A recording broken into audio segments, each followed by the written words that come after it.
Hey guys, welcome to my channel. My name is Kristen and today we're doing Christmas cookies.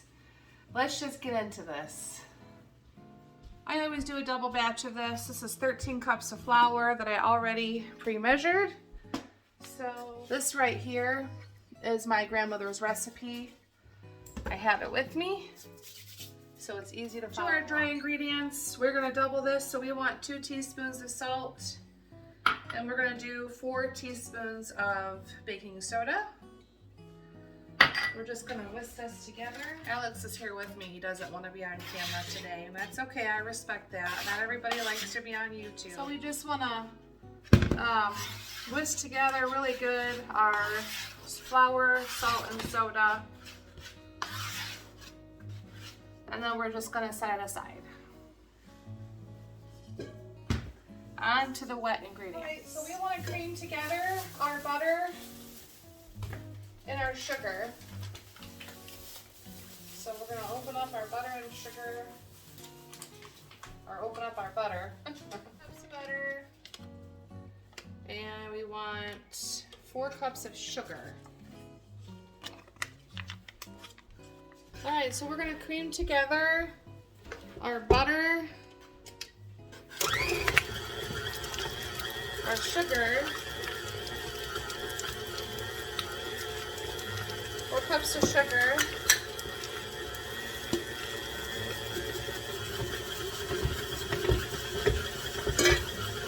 and we doubled it. Slow that down. We got 4 eggs at room temperature and 4 teaspoons of vanilla.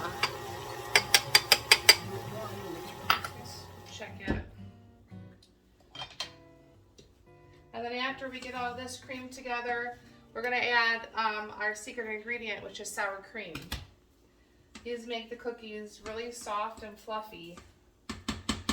This recipe comes from a 1950s magazine that my grandmother's sister found. Her sister was reading a magazine article and tried these cookies. And she shared it with my grandmother. And my grandmother said, I need that recipe. So that was the birth of our family's sugar cookie recipe. It's been passed down generation to generation. And I can remember being 6 or 7 years old with my grandmother making these cookies. I'm not going to use the mixer because I want to just gently fold this in. Put that all in there. Now I'm going to have Alex just gently fold this in. Pick up the bottom and fold it over the top. There you go, just like that. My kids like to make these with me too every year. We rollouts can be daunting, you know, because it is a lot of work, but it's rewarding, and we only do it once a year. That's why I like to do a double recipe. I forgot that I needed my great big bowl, because that's what we're going to mix everything into. So I'm going to dump my flour into a smaller bowl, because you need a great big bowl to mix all this together. So then we want to take this mixture. You want your wet mixture to be in a great big bowl if you're doing a double batch, and you'll see why. We want to be able to have enough room to mix all of our flour in. It can become quite difficult. That's why I can't use my mixer, because I just don't have a mixer bowl big enough to fit 13 cups of flour. All right, so cup by cup, Alex is going to start adding my flour slowly. We don't want to add too much at a time because it becomes very difficult to stir. That's enough. You just want to do this cup by cup, because it'll get to a point where you're going to have to scrub it up those hands and nails and get your hands in there and get it all mixed up. After my grandfather passed away, I just had this idea to have my grandmother write down her recipe, and she wrote it down for me, and I actually ended up doing a few for some gifts for people. And I'm glad I did that because not too shortly after that, she passed away. And I'm so grateful that I was able to spend that last Christmas with her. We made cookies.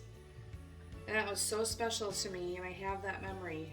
And I remember her, she got her rolling pin out, she was pointing at me saying, make sure you don't roll these out too thin. But what we have to do now, so you don't want to add too much flour to this. It still is a little bit sticky, but the problem is if you keep adding flour, then when we go to roll them out, they'll be too tough because we're going to be adding flour to our countertop just to get these things cut out. So you want it to still be a little bit sticky, not so firm that, you know, they're going to be too tough. So we're going to take our cookie dough and we're going to split it in two. Actually, I might split this, well, I'll split it in three, I think.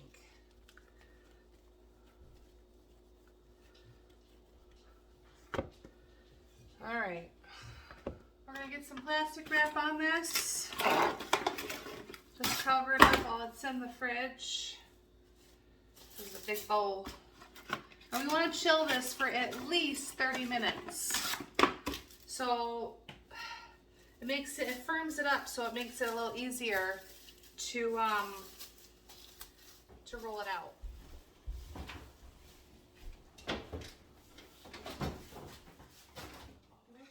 Okay, it has been nearly 30 minutes, maybe even more actually. You want to preheat your oven to 350 and you want a nice big cleaned off counter space to start rolling out and doing the cutting. These cookie cutters are old. My mom passed these down to me. So we just want to get out one of these dough balls at a time. I'm going to take my flour and just sprinkle my countertop. I've got my cutters all floured up and my rolling pin. Okay, so when we roll these out, we want to roll these out thick. If we roll them out too thin, then they're going to be crunchy and hard. The thicker we roll them out, the softer they're going to be.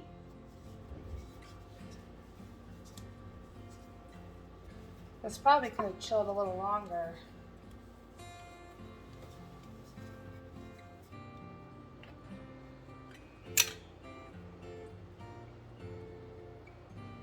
That's actually pretty good. That's going to be a thick cookie. Just going to line our... These are by no means a fancy cookie. They are just really good. As my husband would say, Moorish. Into the oven, these are going to go for 8 to 10 minutes. I'm going to do 9 for my oven. Alexa, set the timer for 9 here. What we're going to do is we're just going to I'm going to finish putting these on a cookie sheet, and then we're going to re-roll all of this dough out into we're going to re-roll all the dough back out so that we can finish cutting.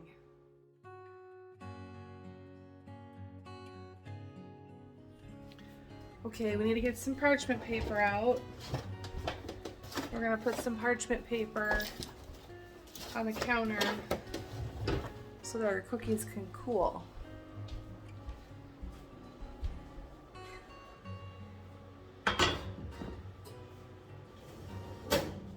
So you know these are done when they're a little, they get a little browned underneath. That's perfect.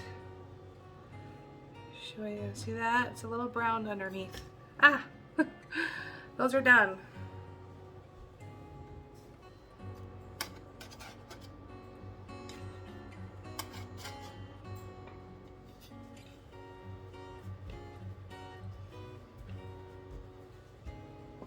All right, last one going in.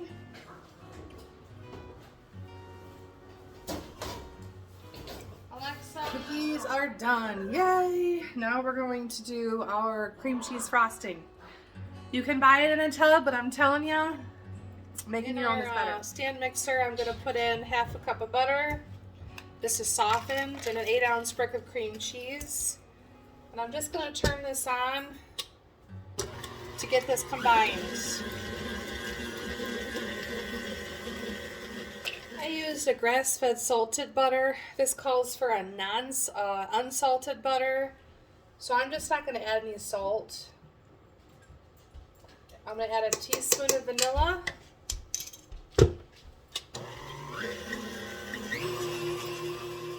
I already measured out my 4 cups or 500 grams. I use a scale. I like to measure my weigh my ingredients if I can. We're just going to add this slowly.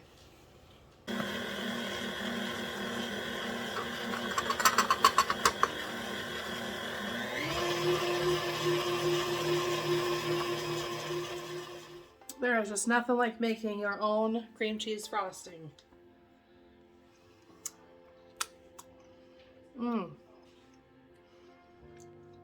You know, that store-bought frosting can kind of have like a grit. This is so smooth. This is delicious.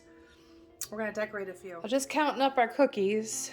We have 153 cookies. Well, more because 4 were eaten. So we have just about 13 dozen here. I do nothing special for my decorating. You can color this frosting. You can do whatever you like. I do not get into all that. I just put a little dollop of frosting on there. And what we'll do is we'll line an entire cookie sheet.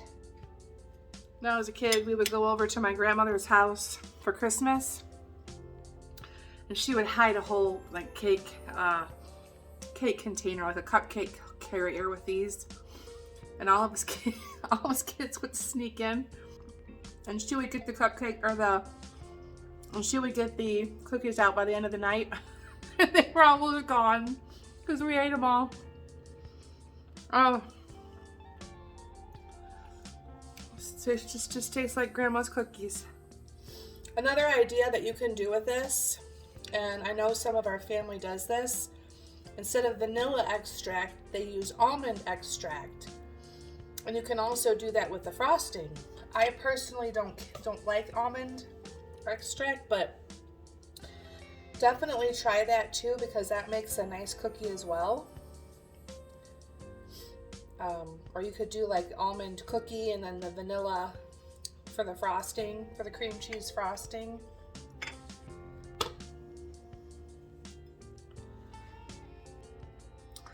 Let's go see what Mike thinks of these. Oh, thank you, honey. Can I have one? First Christmas cookie of the season.